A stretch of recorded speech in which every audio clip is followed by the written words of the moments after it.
او د خالد بن ولید رضی الله تعالی عنہ د اسلام راوړلو واقعا ډېر عجیبه ده.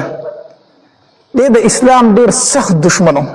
په غزوه احد کې چې څومره شهیدان شوي په هغې کې خو د ده لاس وکنه دی شاغړې په غونډۍ باندې راوختو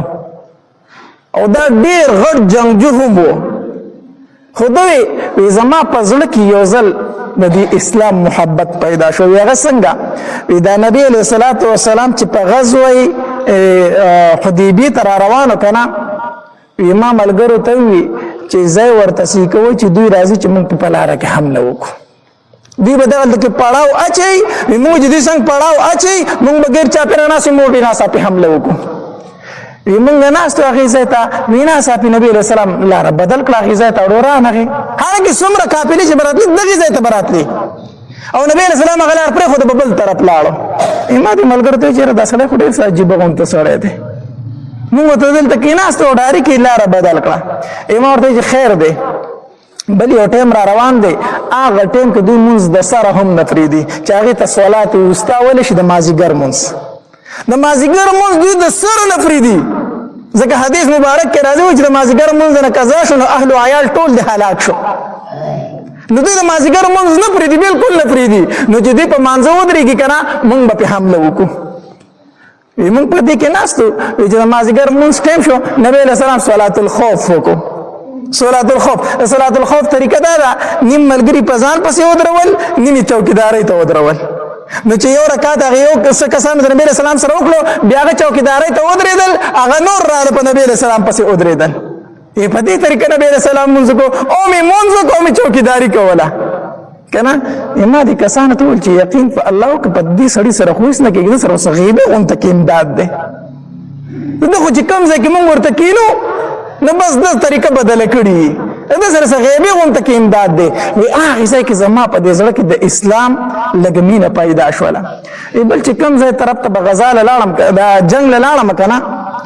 وی ښه د خپل قبیلې د طرف به مې جنګ کو خو چې واپس په راله په دې زړه کې به خفه وم مړه چې دا ته خپل ملګري وجنې خپل قبیله وجنې خپل خلک وجنې ته څه کوې څه په لاس راځي. خو بهرحال د خانداني غیرت او په هغې کې لګیا وم چې ډېر تنګ شوم که نه ما دا اراده وکړه چې شام ته ځمه هلته به یا یهودي شمه یا به عیسایي شم مسلمانېدې خو ځکه نه شمه چې د دې پیغمبر خلاف ما دا خو زما سخت دښمن دی نو زه به ځم د ده څه ته به وم چې په تا ایمان راوړم جاهلیت غیرت وکنه. په غزوه بدر کې زه د خلاف ولاړم په غزوه احد کې زه د خلاف ولاړم په غزوه خندق کې زه د خلاف ولاړم هر ځای کې ما سره جنګ کړی اوس به په ایمان راوړم. ما وی چې زما شام ته یا به یهودي شم او یا به څه شم عیسایي شم او دا خپل مذهب خو راته بد ښکاري ځکه څه ګټو ته سجدې لګو دا موږ څه کوو که نه. دا مې اراده وکړه زما یو ورور و د هغه نوم ولید و هغه مسلمان و نبی علیه السلام دی ولید ته وویل که ما د ورور ته چېره دا خالد ډېر هوښیار سړی دی ډېر عقلمند سړی دی او د ده د عقل او هوښیارتوب لږې خو بل ځای کې لګي نو چې دا په اسلام کې ولګي د څومره به ښایي ته ورته د اسلام دعوت ورکړه ورور ته ولې وویلو که نه. وي دا ورور مې ما پسې خط راولېږو چې ما پسې خط راولېږو ما ته وي چې اسلام ته راشه. امام چې ضرور خط ولیدو ما ته وی چې نبی علیہ السلام ستا صفت کړی دی لږ اسلام ته راشو چې دا خبره مې واورېدې بیا په ځان نه پوهېدم چې نبی علیہ السلام زما صفت کړی دی. نبی علیہ السلام چې دا ډېر هوښیار سړی دی ما اراده وکړه چې زم مدینې منورې ته خو ما چې یوازې به څنګه ځمه نو لاړم بل ملګری مې کتو عثمان دغه صفوان ابن امیه دا د امیه زوی امیه ابن خلف په غزوه بدر کې چې مردار شوی دی په صفوان پسې لاړم ما ورته وی چې صفوان ما ورته ما ته وی چې هو ما چې په زړه کې مې یو خبره ده ما ته وی چې څه ما چې زه خو د پیغمبر نه ډېر متاثره یم ایمان پرې راوړم نو که تا پرې راوړم ښه خبره ده چې دواړه ملګري شو مدینې ته لاړ شو زمونږ د قبیلې سړی دی زمونږ د خاندان سړی دی په ټوله دنیا به حکومت کې نو موږ خو بې بد نه ښکارو که نه او هغه کمه خبره کوي ښې خبرې کوي. صفوان راته وویل که نه چې که دا ټوله دنیا په ایمان راوړی یو دشمن یې پاتې شي هغه یو دشمن به یې زه یم. صفوان وی چې هغه یو دشمن به یې زه یم زه په دې ایمان نه راوړم. ما چې ټیک ده صحیح ده لاړم عکرمه له دا مین دوست و د ابوجهل زوی عکرمه ته مې وویل چې عکرمه یو کار نه کو چې په دې پیغمبر باندې ایمان راوړو اکرم راتم دا ټکی وي کو ټول خلک په ایمان راوړي او اخیره دشمنی پاتې کېږي هغه به ځایما بیا په دې اکرم رضی الله عنه ایمان راوړي په فتح مکه په ورځ باندې بیا لاړم عثمان ابن طلحه ما ته چې عثمان یو خبر کوم په لکه یو خبر راوړي خو چې ته وراره جواب راکړې نو عثمان ابن طلحه چې وایي څه خبره ده ما ورته چې دا پیغمبر نه دی محمد صلی الله علیه وسلم دی خو ډېرې ښکلې خبرې نه کوي دی وایي زنا مه کوئ نو ښه خبره کوي که نه کوي دی وایي لورګانې مه وژنئ نو ښه خبره کوي که نه کوي دی وایي د ګټو د لوټو سجدې مه کوئ نو ښه خبره کوي که نه کوي وایي خپلولۍ مه پرې کوئ نو ښه خبره کوي که نه کوي عثمان ابن طلحه راته وایي چې ویل څه غواړې خبره وکړه ما ورته وایي چې یاره ایمان پرې نه راوړو وایي چې ما خو د بېګانې اراده کړې ده خو تا ته مې نشو ویلی ما خو هم د بېګانې اراده کړې ده ما ورته وایي چې زه ملګری مې پیدا شو ما ورته وایي چې ځو وایي چې یو ځای د مکې نه اوزونه خلک را باندې شکي کېږي یو مقام ورته وښود چې هلته راځه زه به هم هلته وتیم ته هم هلته وځه راځه هلته لاړم چې عثمان ابن طلحه هلته موجود و یالته کې یو ځای شو روان شو چې اوس لولی په لاره کې خو د مکې یو سردار ولید عمر ابن عاص دا په کفارو کې د ټولو نه هوښیار سړی حسابېدو د جنګ څومره مشورې چې به ده ورکولې ډېر هوښیار سړی او عقلمند سړی د جنګ دا چارونه به ټول ده جوړول مونږ چې دی ولیدو مونږ چې پاک ربه دا کوم ځای ګیر شو دا خو عمر ابن عاص دی چې ده ته به اوس څه وایو ده ته به څه وایو دا خو زمونږ مشر دی مونږ ورته وایي چې یاره مونږ ته وایي چې څه کوې لکه مونږ ورته وایي چې ته څه کوې وایي چې نه رښتیا ووایه چېرته روان یې مونږ ورته څه نه وي وایي چې راته ښکاري مدینې ته روان یې کو مونږ ورته چې ښه رښتیا درته ووایو نو مدینې ته روان یو عمر ابن عاص راته وایي چې راځئ زه خو هم ملګری یم زه هم مدینې ته ځم راځئ چې درې واړه په ایمان راوړو راځئ چې درې واړه په ایمان راوړو ولاړو چې مکې ته ورسېدو یو ځای کې خو هلته اوښان کېنول ورور مې راپسې راغی چې نبي علیه السلام ستاسو د راتلو نه خبر شوی دی او ډېر خوشحالېږي نبی علیہ السلام چې خبر شو کنه چې دا درې واړه را روان دي نو نبی علیہ السلام وفرمایل مکې د خپل زړه ټوکړې مونږ ته راوویشتې مکې د خپل زړه ټوکړې مونږ ته راوویشتې خالد را روان دی عمر ابن عاص را روان دی عثمان ابن طلحه را روان دی دا خو د مکې د زړه ټوکړې هغه مونږ له رالې نبی علیہ السلام ډېر خوشحالېږي ورور مې راپسې راغی چې تلوار کوي نبی علیہ السلام ستاسو په انتظار کې دی زه چې څنګه ورسېدم نبی علیه الصلاة والسلام لره که نه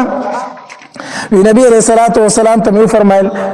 چې السلام علیک یا رسول الله السلام علیک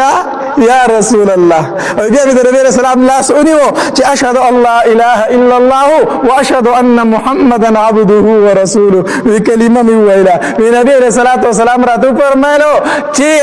خالده ما ته پته و چې ستا د عقل به تا ایمان لراولي ما ته مخکې نه پته وه چې ستا په شان عقلمند سړی کفر کې نه پاتې کېږي ته به ایمان له راځې بیا ورته مې وویل چې د الله پاکه پیغمبر ډېر ملامت یم ستا خلاف مې ډېر جنګونه کړي دي ستا ډېر ملګري مې شهیدان کړي دي د الله پاکه پیغمبر ډېر ملامت یم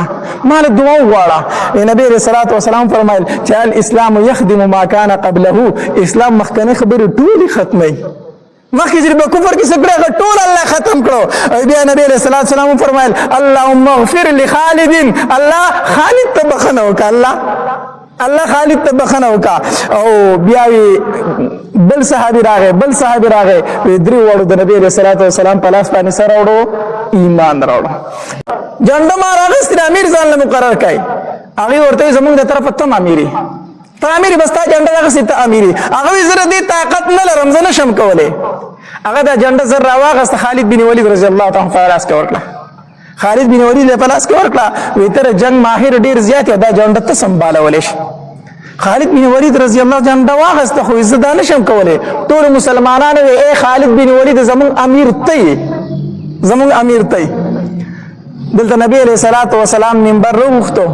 چې منبر ته څنګه وخت که نه یو الله تبارک وتعالی فردي لرې کړی هغه د غزا میدان ته الله تبارک وتعالی مخې ته کو داسې نبی علیه الصلاة والسلام فرمایل زید ابن حارثه جنډه راواخیسته خو شهید یې کوراله دا هغه د نبی علیه السلام هغه صحابي دی چې نبی علیه السلام په بجیتوب نیولی که نه خلک به ورته زید ابن محمد وي بیا هغه منه راله نو زید ابن حارثه شو د باندې نبی علیه السلام ډېر زیات مینو زید ابن حارثه یې راله شهید کو وی جعفر راغی هغه ته جنډه واغسته خو جعفر یې رالم شهید کو وی جعفر چې دی وی الله ولا وزر ورکړه په جنت کې د فرشتو سره الوزي تیار ته جعفر تیار ته کنه الوزي ځکه دواړه منګولې کټ شي کنه د هغې په بدل کې ولا الله دوه وزرې ورکړي د فرشتو سره په جنت کې روان دی الوزي وی عبدالله ابن رواحه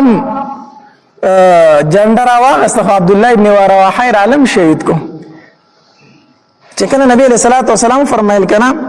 جعفر زید ابن حارثم جنت تلا جعفر تیارم جنت تلا زید ابن حارثه جنډه راواغسته او هغه شهید شو نبی علیہ السلام لغلی شو داسې صحابه کرام سره فکر پیدا شو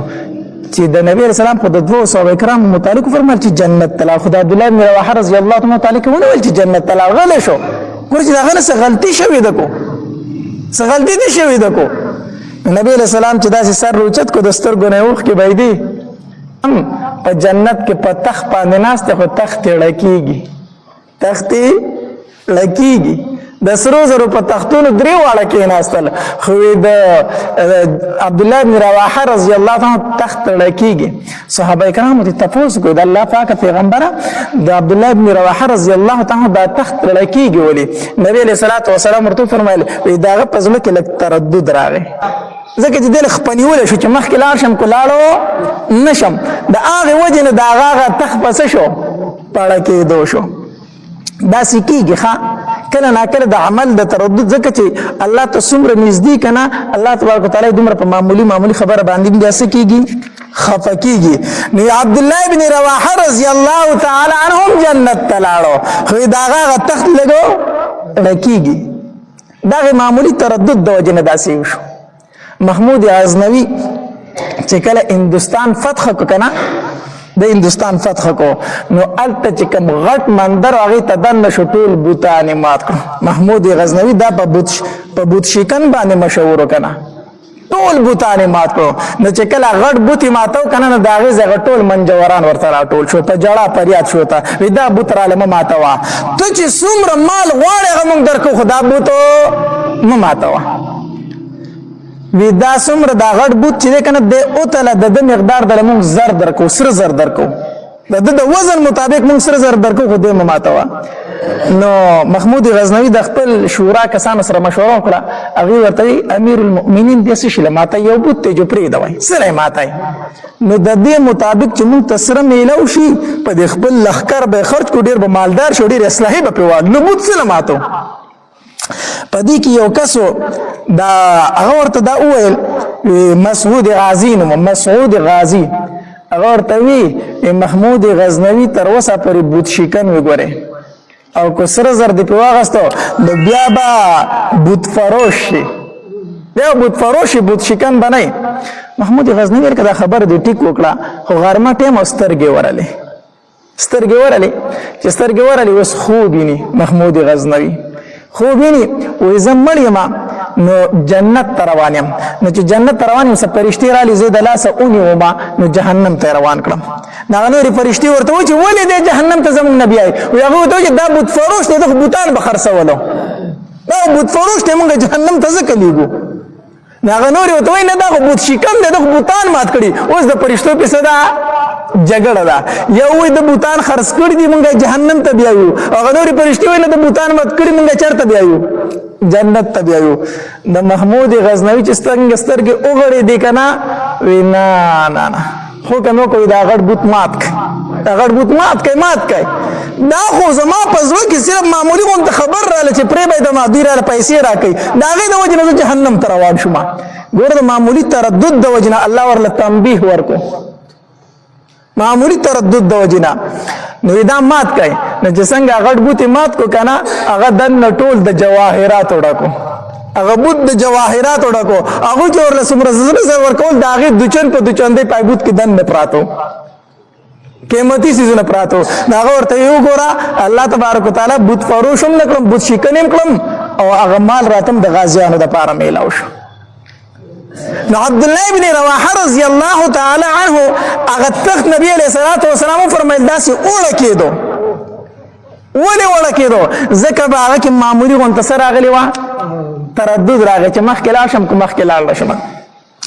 بیا نبی علیہ الصلوۃ والسلام او فرمایلو یو ستوره چې دا نو هغه د الله توري په لاس ورله. نبی علیہ الصلوۃ والسلام فرمایل یو ستوره د عبد الله ابن رواحه نه چا واغستا د الله توري لاس لورله. نبی علیہ الصلوۃ والسلام ورته فرمایل خالد بن ولید چې هغه تور واغستا او دا د الله تور ده. خالد بن ولید سره د الله تور ده. بیا دعا وغوښته اللهم انه سيف من سيوفك. الله خالد بن ولید خو ستا د تورونه یو تور ده. خالد بن ولید ستا د تورونه څه ده؟ هغه ته چې دا سیف الله لقب میلاو شوی دی. خالد بن ولید ته دا ورته په غزوه موتا کې میلاو شوی دی. نبی علیہ الصلوۃ والسلام فرمایل وی اللهم انه سيف من سيوفك. الله دا استاد تور نه یو تور د نو ته مدد وکا مدد وکا. دا دعا وغوښته نبی علیہ الصلوۃ والسلام. بیا د خالد بن ولید رضی الله تعالی عنہ پلاس کې تقریبا و توری ماتی شو او اتم توری چې بیا د یمنی تور واغی لاس تکړه کنه چې لاس تکړه نو 2 لاک لخکری په تیخته کو. ځکه یو ورځ جنگ وکړو خالد بن ولید رضی الله تعالی عنہ چې یو ورځ جنگ وکړو کنه چې سبا شو د لخکر ترتیب بدل کو.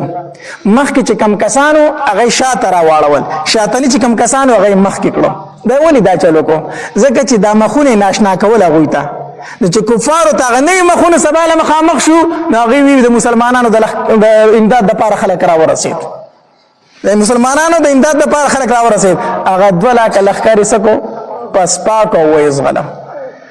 دا یو غزا وه. دا په تاریخ د اسلام کې ډېره یو عجیبه غزا راغلې ده چې 3000 کسانو 2 لاکه کسان زغلولي دي او مال غنیمت یې ترې راوړی دی. 3000 کسانو 2 لاکه کسانو ته پسپایي ورکړي هغه په تیښته باندې مجبوره کړي دي. دا ولې؟ دا څه وجه وه؟ دا کم طاقت و په هغوی کې دننه چې هغه دومره بهادر وو. طاقت صرف او صرف دا چې د هغوی عقیده مضبوطه وه. موږ وایو که نه جنت شته جهنم شته خو دا خبره د کم ځای پورې ده؟ د ژبې د سره پورې. د کوم ځای پورې ده؟ د ژبې د سره پورې. دا صرف په ژبه موږ وایو جنت شته او جهنم شته. دې خبرې دننه ځای نه دی نیولی. کو چېرته دې دننه ځای ونیو نو بیا د مسلمان نه بهادر انسان په مخ د ځمکه نشته دی. هغوی ته پته وه چې موږ دغلته کې دا مرګ نه دی دا زموږ همیشه ژوند دی. دغلته کې په دنیا کې مړه کېدل دا همیشه ژوند لتله دي. دا د الله نعمتونو لتله دي. د دې ځای نه واپس کېدل همیشه عذاب لتله دي. د هغې د عقیده جوړه وه. نن مسلمان وایي جنت شته جهنم شته خو دا صرف په ژبه باندې وایي په کردار او په عمل کې ورله هېڅ شی نشته دی. هېڅ شی نشته دی. زه تاسو ته خبره کومه یوه کنده ده ټیک شو او اور پکې بلیږي کنه او تا ته یو سړی وي چې 10,000 روپۍ راکړه نو د دې اور نه بچ کېږي کنه ورته هم دی ورته 10,000 10 لاکه وله خو دې اور ته ماموله. داسې ده که نه ده؟ ټیک شو. اوس مونځ فرض دی که نه دی؟ دا خو راته پته ده چې مونځ خو پرېښود ځای خو کوم یو دی؟ جهنم دی که نه؟ جهنم دی که نه؟ هر یو سړی پې پوه دی چې مونځ پرېښودل ګناه کبیره ده او دې سره سړی الله دې نه کړي خو د الله رحم دی خو که مونځونه یې قضا کړي او مړ شي جهنم ته به ځي. یو د الله قانون دی یو د الله رحم دی. ټیک شو. نو ده ته ووایه مونځ ټایم دی او که او دی نه که جهنم ته ورځېږي ده د مونځ پروا شته؟ نه وړه قضا دي شي که نه څه خبره ده؟ نو دا هسې صرف د ژبې خبرې دي که نه دي خبرې؟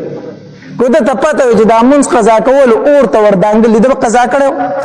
ده ته پته وه چې حرامه دی ګېډې ته اچول اور د جهنم اچول دي ګېډې ته ده به حرامه خوړلې وه؟ که ده ته پته وي چې زه دا پردی پوله ومه دا به په ورځې د قیامت زما په دې غاړه کې د ومې ځمکې پورې پرته وي ده به انچه ځای د چا اخیستی و؟ خو دا صرف د ژبې خبرې دي. دې په زړه کې ځای نه دی نیولی. دې په زړه کې ځای نه دی نیولی. اصل خبره دا ده چې صحابه کرام چې 3,200,000 ته شکست ورکوي د هغې ایمانونه مضبوط وو. زموږ ایمانونه کمزوري دي. د دې وجې نه اوس د مسلمان سره او د کافر ډنډه ده. په هغه وخت کې به 2 خبرې وي ایمان راوړه یا جهاد ته تیار شه. دو خبرې وي ایمان راوړي مسلمانېږي کو مسلمان شي بس محفوظي ایمان نه راوړي جهاد ته تیارېږي اوس مونږ کافرو ته څه وایو تاسو راته څه مه وایئ ګوره مونږ څه وایو نه خو تاسو مونږ پرېږدوئ دا ورته وایو که نه وایو دا ورته وایو که نه فلسطین کې ورته سوال منت نه کوو دا کومه خو چې اغستې ده دا ستاسو شو خو دې نورو مسلمانانو ته څه مه وایو نو داسې ورته وایو که نه وایو دغه ورته وایو وجه څه ده ولې دې حد ته رسېدلي یو صرف ایمان اسلام تر ژبې پورې پاتې شوی یقین په الله وکړه داسې خلک مې پکې لیدلی دی ما ته ټلیفون کېږي د یورپ دپاره خپل ایمان خرڅوي داسې ده که نه ده د یورپ د تلو دپاره خپل ایمان خرڅوي ما نه تپوسونه کېږي وایي مولي صاحب زموږ نه چې انټرویو اخلي مونږ ته وایي چې ولې ځئ مختلف جوابونه ورکوو خو چې دا ورته ووایو چې دلته کې مونږ د دې مسلمانانو نه تنګ یو نو بیا خو په اسانه پرېږدي اسی دا ایمان خرڅول دي کنه دي یورپ ته جزیه بستانه تپوسونه کوي نو دی ورته وی موږ د اسلامي نظام نه تنګ یو دا نشو برداشت کولای موږ زکه زو دا ملک فریدو نو ورته وی ټیکتا اسی چې ته ورته وای چې زه د مسلمان نه تنګ يم د اسلامي قانون نه تنګ يم ته مسلمان پاتې شوی يهودي ته وای عیسائی ته وای بل کافر ته وای ما د یورپ نظاره کزه کدل ته چې اسلامي نظام نشم برداشت کولای اسلامي نظام کې ژوند نشم تیرولای دا مسلمانی شو صرف دا غي زې د تلو د پاره سره ایمان خرڅي زمون دغه ایمانونه پاتې شوی دي او بیا مونږ وایو چې مسلمان کمزور دی مسلمان کمزور دی الله تبارک وتعالى دې زمون په حال باندې رحم وکړي الله دې زمون ایمانونه مضبوط کړي الله تبارک وتعالى دې زمون په زړونو کې خشیت الهی کینې د الله نه یرا د الله نه یرا د الله نه یرا اصل شی دا دی د الله نه یرا الله دې زمون په زړونو کې د الله نه یرا پیدا کړي خالد ابن ولید رضی الله عنه ته فرمایل یو زه د نبی علیہ السلام صحابه کرام بے ځای شهیدان کوم نه اول به په خپل شهید کېږم زه مخ کې روان یم ابو سفیان رضی الله عنه فاسدو وی خالد ابن ولید ته ډیر جذباتي دا فیصله دي د جذباتو دي چرته شپې زره او چرته ډیر زره ډیرش کسان چرته شپې زره او چرته ډیرش کسان خالد ابن ولید ورته غوسه شو اے ابو سفیان په جاهلیت کې هډیر بهادر وي د وسد بوزدلې خبرې شروع کړې ابو سفیان رضی الله عنه فرمایل د بوزدلې خبرې نکوما خو چې خامخا د شپېتو زرو کسانو جنگ کوي کنه نو په دیر شو نه په شپېتو کسانو وکا تاسو وکا نو یو تن به د 100 تن په مقابله کې راشي د زرو تن مقابله کې کنه هغه شپېته زره او د شپېته کسان نو یو مسلمان به د زرو کسانو مقابله کوي خالد ابن ولید وی زما رای خدا و چې زبر دیرش کسان بیان خو چې تاسو وای شپېته دي جزه شپېته به بوزمنو وبره لخته نه راوړم شپېته به بوزمنو لاندې کمره کې بجګه ګلاس دي شپېته به بوزمنو خالد ابن ولید رضی الله تعالی روان شو د ځان سره شپېته صحابه کرام مرګري کړو هغه طرف ته څو کافر دي شپېته زره جنگ شروع شو سحر ټایم دی خالد ابن ولید رضی الله تعالی چې جنگ لته کنا ویما پسې به تر هغه پورې نه راځي چې تر څو پورې زه یا شهید شوی نم یا گرفتار شوی نم ما پسې به نه راځي چې جنگ د ورځې کېدو داسې ټایم په ټایم به یو صحابي په شپېتو زرو کې شپېته کسان چرته ښکاري خو یو صحابي به د دې جنگ نه بار ته ووت نو صحابه کرام به موږ زموږ مرګري ژوندي دي خو چې دا مازیګر کېده که نه نو یو صحابي نه ښکارېدو نو ابو عبیده رضی الله تعالی فرمایل زما صحابه کرام شهیدان شو زما صحابه کرام څه شو شهیدان شو او په دې کې د ځان سره یو څو صحابه کرام مرګري کړي وو پای کې یو زرار ابن ازور رضی الله عنه ته د واقع تورست وامه زما صحابه کرام شهیدان شو ابو عبیده رضی الله تعالی صحابه کرام ته ویل وی چې حمله وکړو ابو سفیان رضی الله تعالی فرمایل د خالد ابن ولید خبره خو نه اوریدل چې ما پسې باندې راځي نه بځای بالکل به نه ځای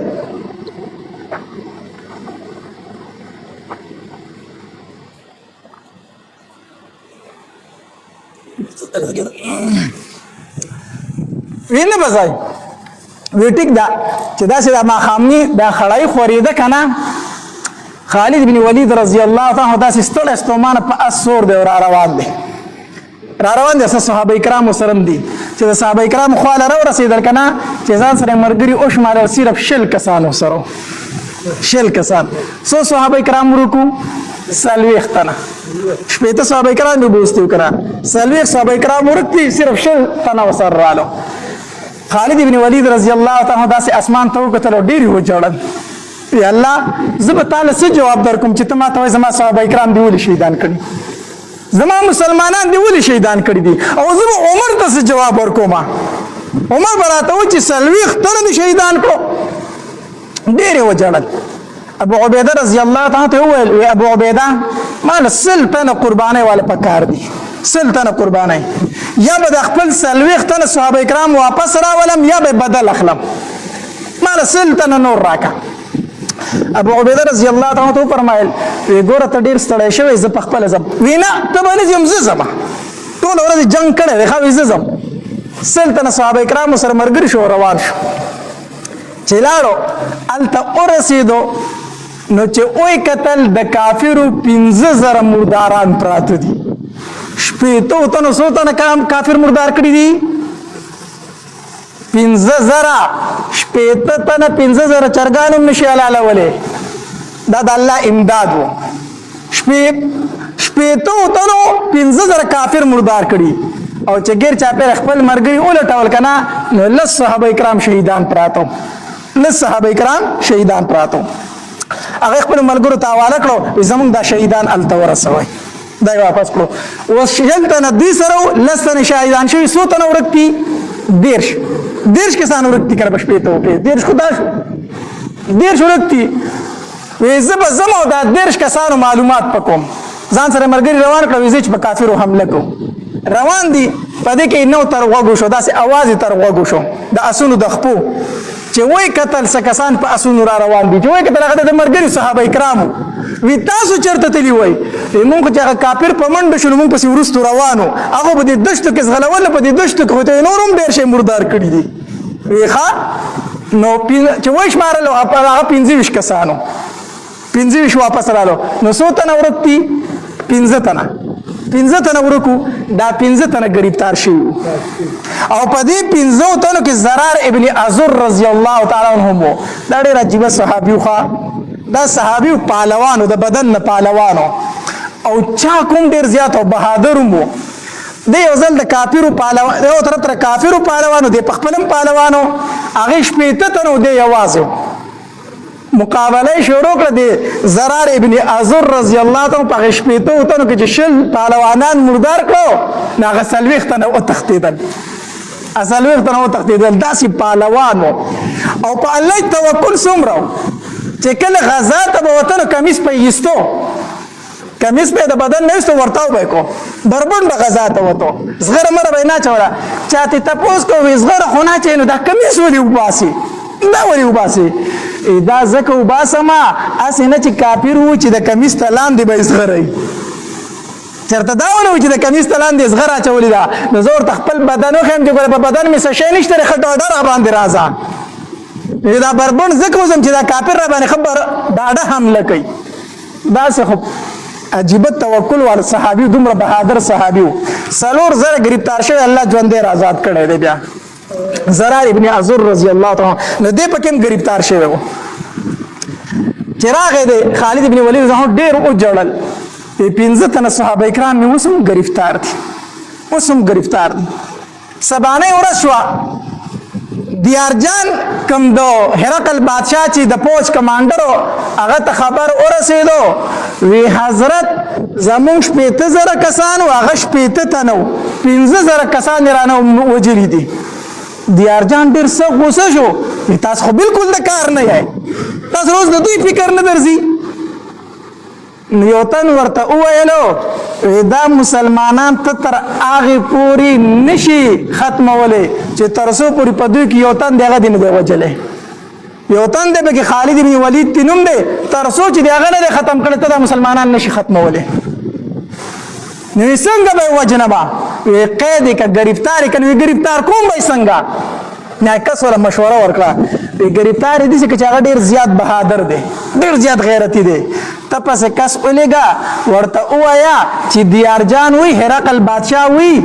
چې موږ د خالد ابن ولید په لاس باندې روغه کوو. هغه دومره بهادر دی چې هغه تعالی دلته رارسي، نو چې دلته راشي نو ګرفتار به کوي، وبه وژني، دوکه ورسره وکړه. دیارجان وی دا ټیک ته دا جبیله ابن سهم غسانی دا کوم مرتد شوی کس چې دته وی لاړ شه او هغوی ته ووایه چې موږ د خالد ابن ولید په لاس باندې روغه کړو. هغه راغی چغه یې وویله نو ابو عبیده رضی الله تعالی مخې ته ووتو. ستا سره مسلمانانو مشر څوک دی؟ ابو عبیده رضی الله تعالی ته ویل وی زه یم. ستا څه نوم دی؟ وی زما ابو عبیده. وی ته نه بل تن دی. ستاسو د فوج مشر څوک دی؟ وی خالد ابن ولید. هم دغه یادومه هرقل بادشاه و چې موږ دغه په لاس روغه کړو. خالد ابن ولید زما په لاس روغه کوي. او وی زه روغې ته تیار یم وی څنګه روغه کوي؟ وی هغه دې هلته غواړي و چې راشه. خالد ابن ولید اس ته وختو. ابو عبیده رضی الله تعالی عنہ فرمایلو وی مزه شهید کوي دی رانه دوکه در سره کوي مزه. نو خالد ابن ولید وی یا خو به ما شهید کړو یا به خپل 15 ملګري راولم، یا به ما شهید کړو یا به خپل 15 ملګري زما. دی روان شه دغه کافر سره روان دی. اس ته وخت کافر ته مخکې دی پسې ورپسې دی. هلته کې د کافرو پاټک راغی ځکه اخو لس لاکه پوج پروت دی که نه. چې د کافرو پاټک راغی هغې ورته وي د اس نه راکوز شه. مخکې دیارجان بادشاه ناست دی. دا بېادبي ده چې ته په اس باندې ورځې راکوز شه ښکته. خالد بن ولید وی زه میلمه یم او د میلمه خلک بېعزتي نه کوي. تاسو ما د اس نه کوزوئ دا خو زما بېعزتي ده. مونږ خو دا میلمه ډېر عزت کوو، تاسو زما بېعزتي کوئ. دا زه جبیله ابن سهم غسانی ورسره و. هغې پاټک هغې پوجیان ورته وایي مونږ خو رومیان یو، مونږ ته خو پته نشته رښتا ستاسو داسې رواج دی. جبیله ابن سهم ورته وایي او مونږ عرب د میلمه بېعزتي نه کوو. وایي صحیح ده مخکې ځئ په اس باندې ځه.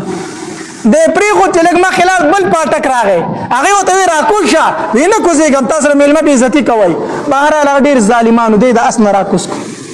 اس په مخکې نه بیایي ځکه مخکې دیارجان ناست دی. دا دغه بېادبي ده چې ته هغه په اس باندې ورځې.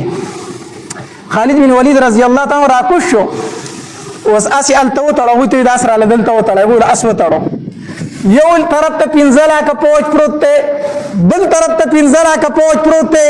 دیارجان بادشاه په منځ کې ناست دی. په خشک بیابان کې ورته یو بادشاهي ځای رخ شوی دی. قالینونه خواره شوي د سرو زرو کرسۍ پې پرتې دي. دیارجان بادشاه ناست دی. خالد ابن ولید توره راغستې ده او د امسا په شانتې د ټانکورې په شانتې په ځمکه لګی او په منځ کې روان دی. دا توره په ځمکه لګی روان دی چې دا څنګه انسان دی. هغې خالد بن ولید ډېر پېژندو ځکه یو ځل د 80,000 کافر په یو لاس مردار کړي وو. خالد بن ولید په یو لاس 80,000 کافر مردار کړي وو. نو هغې چې ولیدو چې موږ دا پوج شام ته لېږو مردارېږي دا څنګه سړی دی. او خالد بن ولید د ملنګ په شانتې روان دی. توره په ځمکه لګی او روان دی. پوج ورته یو خوا بل خوا ګوري. دیارجان بادشاه له چې ورسېدو هغه ځان ته بله د سرو زرو کرسۍ ایښې وه. درته یې ویې کښېنه په دې کرسۍ کښېنه. خالد بن ولید چې لته اوچته کړه کرسۍ پې واله خوا ورته وکړه. کرسۍ پلته وواله. دیارجان بادشاه درته یې موږ درته عزت درکوو ته پخپله د ځان بېعزتي کوئ. موږ درته وایو د سرو زرو په کرسۍ کې نه تا پلته وواله. وایي سره زموږ دپاره عزت دی خو په دنیا کې نه په جنت کې او په دنیا کې د مسلمان دپاره د سرو زرو ګوتۍ نشي استعمالولی نو په کرسۍ به یې څه کښېنې. الله دې زموږ په حال رحم وکړي. زموږ د سړو نه اوس ښځې رخ شوي دي. سړي نه به په کویدن کې د سرو زرو ګوتۍ وړي. د ده نه یې ځان له ښځه رخ کړي وي. داسې ده که داسې نه ده؟ هلک نه د سرو زرو ګوتۍ وړي. ولې دا ښځه ده ناوې ده کو چې کوم د بېغیرتوب رسم یې هغه په موږ کې موجود دي. هلک د سرو زرو ګوتۍ د سره په لاسولی نه شي. دا حرامه ده. نو خالد بن ولید هغه کرسۍ پلته وواله. موږ له په دنیا کې د سرو زرو ګوتۍ استعمال جایز نه ده. تاسو راته د سرو زرو کرسۍ ږدئ. په ځمکه کېناستو. توره یې ځان ته داسې ټک واله ودروله. هغه دیارجان ورته وایي پیسې به درکړو او ځئ دا شام پرېږدئ. شامو پرېږدئ. خالد بن ولید رضی الله تعالی عنہ فرمایلی ستا خبره پوره شوه؟ وی او. وی موږ ته زموږ پیغمبر 3 خبرې کړي دي. وی کومې درته کړي دي؟ وی اول راته دا ویلي چې دوی ته ووایه چې مسلمانان شئ. وی دیارجانه ته مسلمانېږې؟ وی نه. وی دویمه خبره راته دا کړې چې ټیکس به راکوئ. ټیکس راکئ؟ وی نه در کوم. وی درېیمه خبره راته دا کړې تورې ته لاس کو ورته وایه چې بیا جهاد ته تیار شئ، جنګ ته تیار شئ. نو دیارجان پوج ته آواز وکړو تاسو ورته ګورئ دا خو دوکه وه موږ په دوکه راغوښتلې وجنئ یې که نه تاسو ورته ګورئ. نو چې پوجونو تورې راویستې که نه خالد بن ولید چې تور تاو کړه او د بادشاہ پر سټی کې خودا او په خواته کړه پر سټی ولا کې خودا په ما خو به شهید کې خړم به ما د دیار جان سر والی استاد د گورنر سر به ماړم به زولې ای کرنل ورته گزار ونه کوي سټ نه وای گزار ونه کوي سړی خو زونی و ما چې دا څه وکړه کړه نو خالد بن ولید ته د دیار جان ډیر می خوښ شو په دې غیرت باندې ا کافر په مین شو چې دا څنګه سړی دی د لس لا کپوت تر د نشو دی خبرو ته وګوره خوښ شزړې په ورغه دا څه کار کو کنه لاس وتر اوګت کو دی بادشاہ ای دوستی کو مرګتیا کو ولی کو کوستاسو مسلمانانو زه گرفتار کوم ته ما آزادای او که زما مرګرو ته گرفتار کړې زه به تا آزادوم مروري کو خوښ نه خالد بن ولید ولدا لاس ونی ولا سوال ټیل وو په د مسلمانانو د کافر ولی نه کیږي اول مسلمان شه ته زما امیر او زبستا خادم یم زبر خپو تناسم اول مسلمان شه دیارجان ته مسلمانې غم خونه بیا دیارجان بادشاہ خپل سر تلاش کو یو خول یو ټوپۍ په سر او پای کې ملغلې پیل شوی هغه ولا ورکړه دا ټوپۍ په هدیه کې والا او مال دې خپل ټوپۍ په هدیه کړه به زما سرستا د لاس نه خي خالد بن ولید د خپل سر نه ټوپۍ تلاش کو وری ولکړه دا والا تر سره زما د لاس نه خشوا او ته کافر زستا ټوپۍ نه خلبا تر کافر هدیه نه قبلو ما هغه به کې ملغلې لګېدلې وي نو دیارجان بادشاہ وی تاسو عجیب سره دی پوه ته وی په دغه گزار نه کوي دا زما میلمه دی د خپل ځای ته بالکل روغ رمټ واپس کوي روغ رمټ خپل ځای ته په وختو ولا ونه بلاسي خو د مال خپل ټوپۍ هدیه راکړو زما هدیه نه قبلې وی د زما سره 15 کسان گرفتار دی هغه ورله ز په توخه کې ورکوم 15 کسان چې ما سره کم گرفتار دي هغه ورله په توخه کې ورکوم او هغه سره مرګري کوي خالد بن ولید د خپل 15 صحابه کرامو مخ کې روان دي تور پزمکه باندې لګي او روان دي د کافرو د لخرو نه وروته چې صحابه کرامو اواز نظر په ولګي د صحابه کرامو د نارای تکبیر د الله اکبر چې کړي حدیث مبارک کی راضی صحابہ اکرامو رفع اصواته بالتحلیل والتکبیر والصلاة علی البشیر النذیر پا اللہ اکبر پا لا الہ الا اللہ او پا نبی علیہ السلام پا درود شریف سر پا لوڑ آواز بانی چغی شروع کردی دو دیر زر صحابہ اکرامو آواز شروع کو سمر پا تیز چغی شروع کرا یو روایت کرازی وی حتی جوابته الجبال حتی دردی پر چغرون ولم جواب ورکو غرونو جواب داو چې کله سره تیز आवाज د غرونو په خوا کې وکي نو انګازه لاړ شي بیا ته واپس راځي د غرونو نه انګازې رالی د الله اکبر د لا اله الا الله او د درود شریفو دې حدیث نه دا معلومیږي چې په لوړ आवाज سره ته ذکر کولې شي په لوړ आवाज سره ته درود شریف ویلې شي دا د 2000 صحابه کرام عمل دی اغيد الله اكبر لا اله الا الله الصلاه والسلام على رسول الله دا په لوړ आवाज وي 2000 صحابه کرام دي دا چیرې کړی دی ویلو خالد بن ولید رضی الله تعالی خپل لخر تر ورسېدو بیا دیارجان بادشاہ اعلان وکړو وینه ورځي جنگ مکوي صلح ور سره وکي کې دې شي په دې کې زموږ څخه خبري جوړی شي نه ورځي جنگ نو یو ورځ جنگ شو بیا نه ورځي جنگ نو مسلمانان دی خو پراته دي کافر په درې میله کې اخوا پراته دي په آرام سره صلح په منځ کې شوی جنگ بندي ده جنگ نشته دي بیا په لسم ورځ باندې چې دا د جنگ دویم ورځ کېږي د جنگ دویم ورځ کېږي په لسم ورځ باندې دیارجان بادشاہ وی 2 لک فوج په یو طرف باندې روان شي 2 لک فوج په بل طرف باندې روان شي 15000 مخامخ ورشي خو مسلمانان ختم کړي یو در نه پاتې نشي یو 2 لک په خي طرف ورځي 2 لک په چپ طرف ورځي 15000 مخامخ ورځي د یو طرف نه د بل طرف نه راټول شي او دا کم پاتې مسلمانان چې دا وجنه مسلمانانو تفته ولګیدا نو عبیدہ ابن جراح رضی اللہ تعالیٰ عنہ ابو عبیدہ رضی اللہ تعالیٰ عنہ 15,000 فوج په یو طرف کو پخی طرف باندې او په ګس طرف باندې 15,000 فوج کو صحابه کرام پخی طرف چې کم 15,000 کسانو د هغه امیر زرار ابن ازور رضی الله تعالی عنہ ګرځاو هغه لنډغر صحابي ما چې جنگ ته بوته کمیس پیستو هغه پهلوان صحابي نو د ښي طرف د 500 کسانو امیر هغه کو او د چپ طرف د 500 کسانو امیر چې دی نو عبدالرحمن ابن ابي بکر رضی الله تعالی عنہ ابو بکر رضی الله زوی عبدالرحمن رضی الله تعالی هغه امیر مقرر کو نو هغه طرف دو لاک کسانو دې طرف 15000 کسانو خي طرف باندې چې کافر رالو زرار ابن عزر رضی الله تعالی عنہ مخله اوته مقابله وسره داسې وکړه چې 2 لاک فوج پسپاک وزغله په 15000 کسانو باندې 2 لاک کسان وزغله ول سيت مردار کړه او تختیدل خو چپ طرف ته چې عبدالرحمن ابن ابي بکر رضی الله تعالی عنہ هو هغه باندې کافر غالب شو کافر په غالب شو مسلمانانو ته شکست ورکو او دا غي چپ طرف مسلمانانو کې رادن نشو کافر دوره کا پوج پک رادن نشو حتی در دې پر چې مسلمانانو تیخت شروع کړه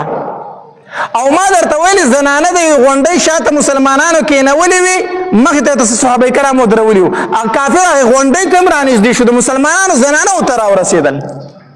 چې زنانه خبر شي چې مسلمانانو شکست خوړلې دي او پتیخت دي نو بار تر وتلې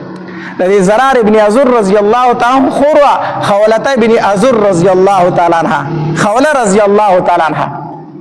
دا بار تر وته دام ډیره بهادر و خور اور دواړه یو شان بهادرو لوړی راوغست لرګي او چې کوم مسلمان په پتیخت او پاس پسورو داغه د استخفی به پیواله د مسلمانانو د اسونو د خپې به ولې راتاول بای وی چرته تختې مونږ چاته پرېدای مسلمانان بعضی زنانه راځي ماشومان په غیګو کې نیولو مسلمانانو ته داسې بنیولو وی دا ماشومان چرته پرېدای چې تاسو په تخت روان یې زنانو جهاد شروع کو چې زنانو جهاد شروع کو مسلمانان په غیرت کې رالو زنانو ول غیرت ورکو وی دا ماشومان چاته پرېدای مونږ چاته پرېدای خولته ابن عزر رضی الله تعالی ول هغه د مسلمانانو د اسونو د خپې به په ولې ورتاول بای په مسلمانانو کې غیرت راوستو نو مسلمانان بیا واپس شو چې بیا واپس شو هغه 2 لاک فوج هغه ته شکست ورکو هغه ته شکست ورکو بهرحال په لسم ورځ باندې خو جنگ وشو د جنگ 2 ورځ وا ډیر جنگ وشو نو 4 لاک او 15000 کسانو بیا شکست خوړو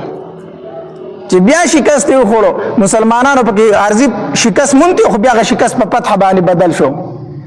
دیارجان بادشاہ ته چې دا خبر ورسېدو ډېر سغوسه شو عجیبه خلک یې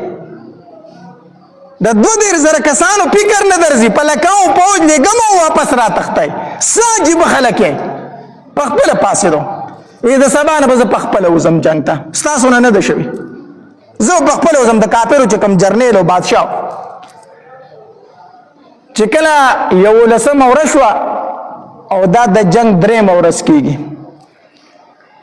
نو یو پهلوان په کافر کو ډېر غټ پهلوان او زورور سړی و دیارجان ته وي داسې وکړه ما ته یو موقع راکړه زه په خپله وځم او دې مسلمانانو ته د براس چغې وما چې مقابلې ته مې راوځئ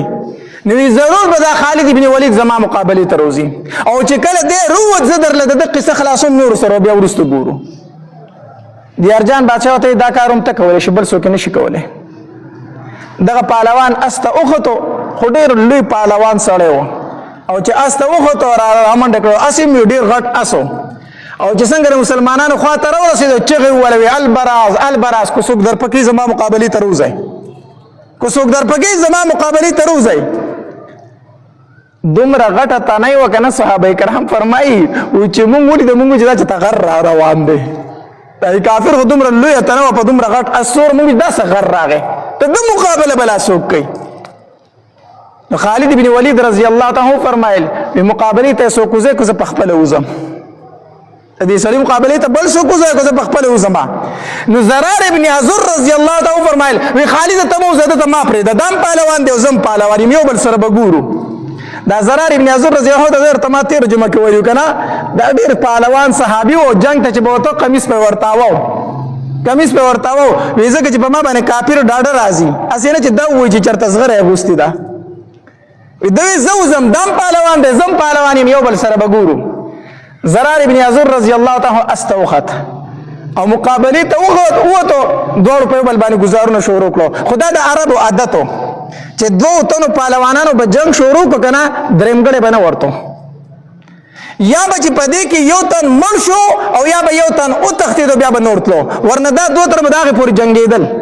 نور بس ګیر چاپېره ولاړو تماشه به یې کوله کافرو به هم تماشه کوله مسلمانانو به هم تماشه کوله دوه تنه به وتي د یو بل سره به لاندې وتي مقابله به وه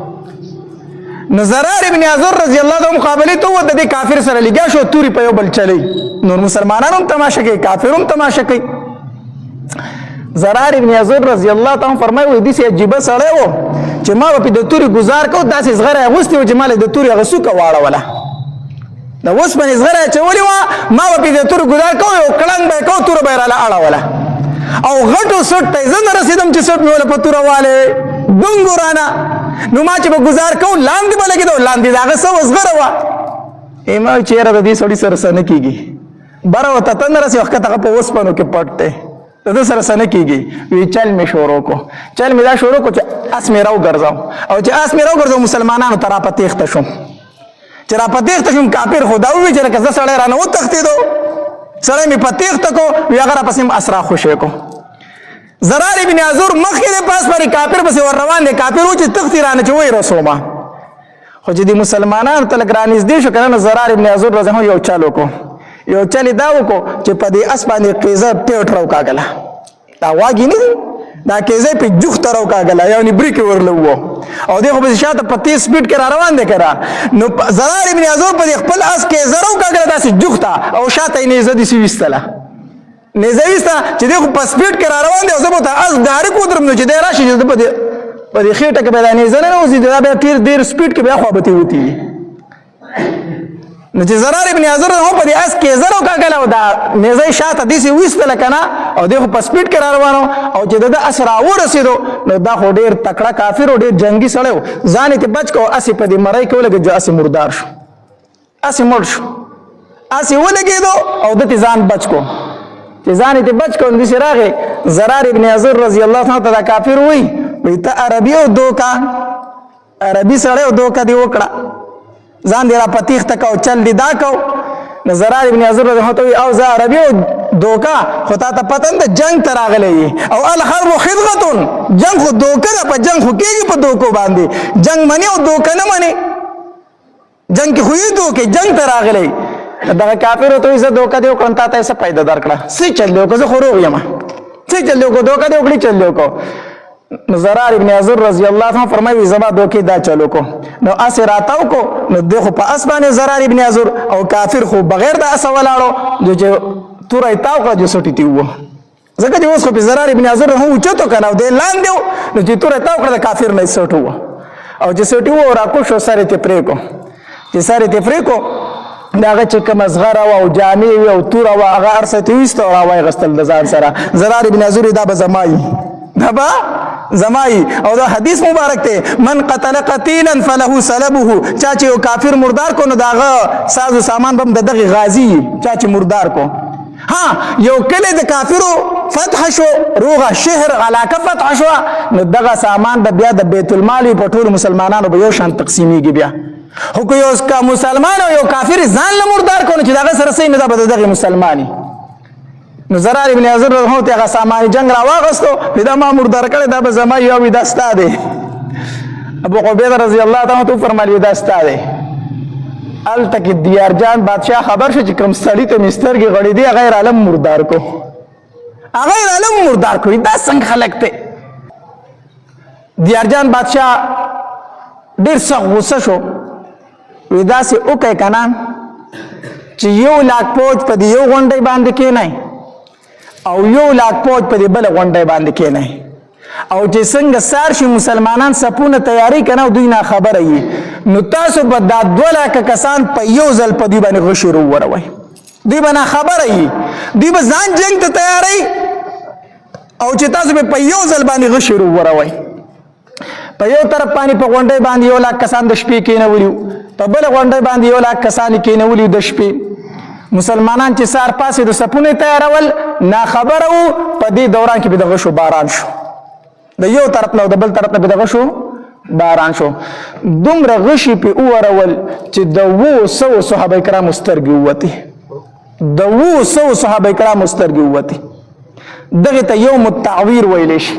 تعویر د عور نه د عور کوکسترګي ته ویل شي، یعنی 200 صحابه کرام په دغه ورځ باندې کوکسترګي شو، یعنی سترګي ووته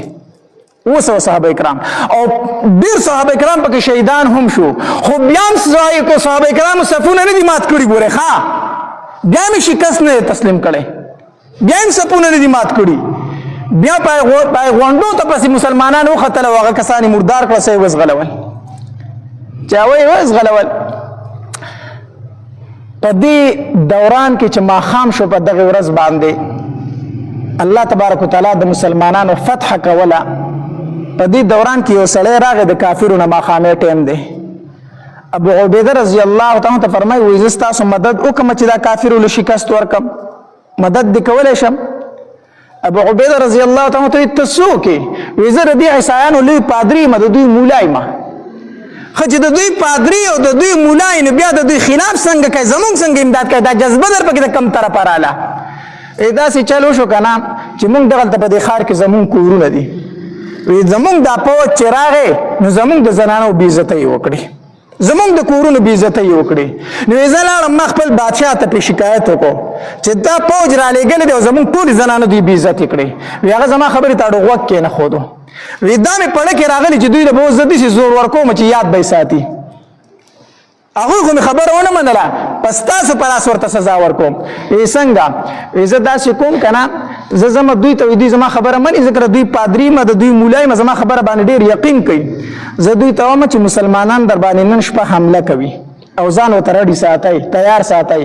او تاسو به زر اسونه راولئ، زر سوارو، او د دوی په خوا کې به اسې تېر کړئ، خو ګوره واپس په راتښتئ ګیر خو نه کي، اسې به اسونه د دوی په خوا کې تېر کړئ. وی خوا کار زما دی. ابو عبیده رضی الله تعالی عنہ فرمایي وی ښه چې څنګه شپه شوه د هغوی ته تلي وو، هغې خپلو کسانو ته وي ما ستاسو جاسوسي کوله، خو دومره خبر شوم چې مسلمانان در باندې نن شپه حمله کوي، ګوره د ځان خیال ساتئ. هغوی ته وي ښه د ده په خبره خو ځکه یقین وکړو چې د دوی مولا او د دوی پادري وو، د ده په خبره یقین وکړو، هغوی ویښ ناست دي. په دې دوران کې نیمه نیمه شپه شوه، د اسونو د خپو اوازونه رالو، د اسونه راله، هغوی ځانونه تیار کړو چې به مونږ حمله کېږي. خو شپه وه، مسلمانانو خو اسونه اسې وزغلول، واپس رالو یاره سړي خبره رښتیا وه، حمله وشوه، خو په حساب یې پوه نه شو چې څه چل وشو. چې سار شو هغه پادري راغی، هغه مولا د دې عیسایانو، وی ما خو وی چې په تاسو به حمله کوي، خو هغوی خو در سره بل چل وکړو. وی څه چل یې وکړو؟ وی هغه خو په دریاب پورې وتل او ګرفتار یې کړی، ستاسو د شا غاړې راله په تاسو، او په دریاب پورې وتي د شا غاړې گیر کړي یې، د شپې شپېتلي په دریاب پورې وتي دي. نو مخې ته ارتم کسان کېنول او د شا غاړې در باندې شو، تاسو خو په منځ کې ګیر کړی. وی څه چل وکړو؟ وی ورشئ لاړ شئ پسې. مونږ خو ناشنا خلک یو، د روم نه راغلي، دلته مونږ ګودر څه معلوم دی چې په دریاب کې کم ځای ډونګې دی او کم ځای نه دی، مونږ ته لار وښیه که نه، هسې نه چې په دریاب ورودنګو منځ ته شو چېرته ډونګې غرق پکې نه شو، ګودر راته وښیه د تېروتو. چې ده ورته د قصد غلط ګودرې وښولې، غلطې لارې ورته وښوي، او شابه دا لارې په دې باندې ځئ. په زرګاو پوج چې په هغې ورغی د دریاب منځ ته شو، خو ګودر ونه جو ټول په دریاب باندې لاو شو، غرق شو هلته کې. داسې انتقام یې ترې واخېسته، ښه داسې بدل یې ترې واخېسته. نو څه په دریاب باندې لاو شو، چې په دریاب باندې لاو شو، څلورمه ورځ شوه. اوس په دې کې عمر رضی الله تعالی عنه ته خط تللی و که نه، ابو عبیده رضی الله تعالی عنه ته خط لېږلی چې مونږ له څه کسان امداد له راولېږه. د هغې خط نه سبانۍ ورځ له ابو عبیده د عمر رضی الله تعالی عنه 9000 صحابه کرام د دوی امداد له رالېږل. خو هغې را روانو د سعید رضی الله تعالی عنه په نګرانۍ کې هغه مشر و، سعید ابن عامر رضی الله تعالی عنه، د هغه په مشرۍ کې 9000 پوځ د مدینې نه شام ته دوی له رالېږو. خو هغوی لاره خطا کړې وه، لاره خطا کړې وه، نو د شام په ځای باندې عمان ته وتي وو. دلته عمان هم د دوی قبیله و کافرو عیسایانو، نو دوی ورته وی چې مونږ خو لار خطا کړې ده، خو تاسو له رالو اسلام راوړئ. هغې ورته وی چې اسلام چېرته راوړو، تاسو خو زمونږ دشمنان یې. نو هغې 4,000 عمانیانو کافرو په دې مسلمانانو تورې ایستلي دي. نو مسلمانان 9,000 وو، کافر څه وو؟ 4,000. چې مسلمانانو پې شروع کړې ده چې هغه 4,000 والا سرونه کټ کړي دي، هغه یې ټوله کړي، او د هغې سرونه په نیزو کې ټومبلي دي او را روان دي. او 4مه ورځ ده چې 9,000 پوځ د مسلمانانو د مدینې منورې نه راورسېد، د مسلمانانو امداد لا، او ټول په اسونو ناست دي او نیزې نیولې، په نیزو کې د کافرو سرونه دي. چې راورسېدل ابو عبیده رضی الله تعالی عنه فرمایي لکه تاسو چېرته راغئ او دا سرونه دا تاسو چل کړی دی؟ امام عمر رضی الله تعالی په دویمه ورځ د خطر علی ګلیو چې ورشه شام ته د هغوی مدد لا خو مصیبت دا چې لاره رانه هېره شوې وه د شام لاره خو پرېښې وه په بل طرف ورغلي وو تلو عمان ته رسېدلي وو نو هلته خو د کافرو سره مقابله راله نو هلته خو 4,000 مردار کړه چې اوس تاسو لره ورسېدو نو الله ابو عبیده رضی الله تعالی فرمایل اوس کار وشو تاسو 9,000 راورسېدئ ښه دمه کسان یئ سبا به ورسره تاسو ګورئ نو چې 4مه ورځ شوه که نه دوی ته وی وروځئ خو دا سرونه به په نیزو کې ونیسئ او میدان ته به وځئ او میدان ته به وځئ نو 9,000 پوجیانو د مسلمانانو او په نیزو کې د کافرو سرونه ټومبلي او میدان ته ووتل چې میدان ته ووتل اخوا چې رومیانو وکتل چې 9,000 نور پوج راغلی دی او لا سرونه هم د کافرو راوړي دي په هر یو سره په نیزه کې سر هم دی هغې چې دا 9,000 پوج ولیده که نه نو بیا مشر کشر ته نه کتل او کشر مشر ته نه کتل خو بیا په تیښته وو او مسلمانانو پې شروع وکړه نو چې په 4مه ورځ باندې ښه جنګ وکړو او 10 لاکه پوج یې اوسغلو 10 لاکه پوج یې وتښتاو نو چې په 4مه ورځ جنګ وشو صحابه کرامو ارام وکړو په 5مه ورځ پاڅېدل او میدان ته ووتلو نو خپل شهیدان د هغې دفن کولو شروع کړو صحابه کرامو دفن کولو شروع کړو نو چې په 5مه ورځ خپل صحابه کرام وشمارل نو 4,500 صحابه کرام ته شهیدان شوي 4,500 صحابه کرام څه شوي شهیدان شوي او چې د کافرو مړي وشمارل نو 2,20,000 کافر مردار کړي وو 2,20,000 کافر مردار کړي وو او د مسلمانانو نه 4,500 صحابه کرام شهیدان شوي وو دا هم یوه غزا شوې ده دې ته غزوه یرموک وایي څه ورته وایي غزوه یرموک او دا د نبی علیه الصلاة والسلام د وفات نه وروستو شوې ده د خالد بن ولید او د ابو عبیده رضی الله تعالی په نګرانۍ کې شوې ده دا هم یو زمانه وه دا مسلمانانو ټیک ته که نه دا مسلمانانو دا هم یو زمانه وه 10 لاکه فوجو کسانو ته څو کسان مخې له وتي واقع به د ټوله بیان کړه تاسو را صحیح دي تاریخ درته بیانوم دې لپاره چې د خپلو اکابرو دغه نه خبر شئ که نه 10 لاکه او د 15,000 کسانو مقابله څو کسانو کړې وه 22,000 څو کسانو 22,000 صحابه کرامو دا مقابله کړې وه 22,000 صحابه کرامو او بیا د 15,000 کسانو مقابله خالد ابن ولید په 15 کسانو کړې وه د 15,000 کسانو مقابله په څو تنو کړې وه په 15 او اوس مې درته وویلو چې د 2 لاکه په ښي طرف رالو 2 لاکه په پوج په ګس طرف رالو مسلمانانو ته څو تنه ویشتل 5,000 دا هم یو دور دا هم د اسلام یو غلبه وه دا هم یوه جذبه وه دا نه و چې مونږ کم یو دا زیات دي داسې بیانات او واقعات اورېدلو دپاره ماجد اسلامیک سټوډیو 1 چینل سبسکرایب کړئ घंटे वाला निशान क्लिक کړئ چې همیشه د مولانا هاشمي صاحب په اواز باندې داسې ویډیوګانې ستاسو مخې ته راځي کمنټس کې ماشاءالله سبحان الله الحمدلله ولیکئ او خپلو ملګرو سره یې د ثواب په نیت باندې شیر هم کړئ والسلام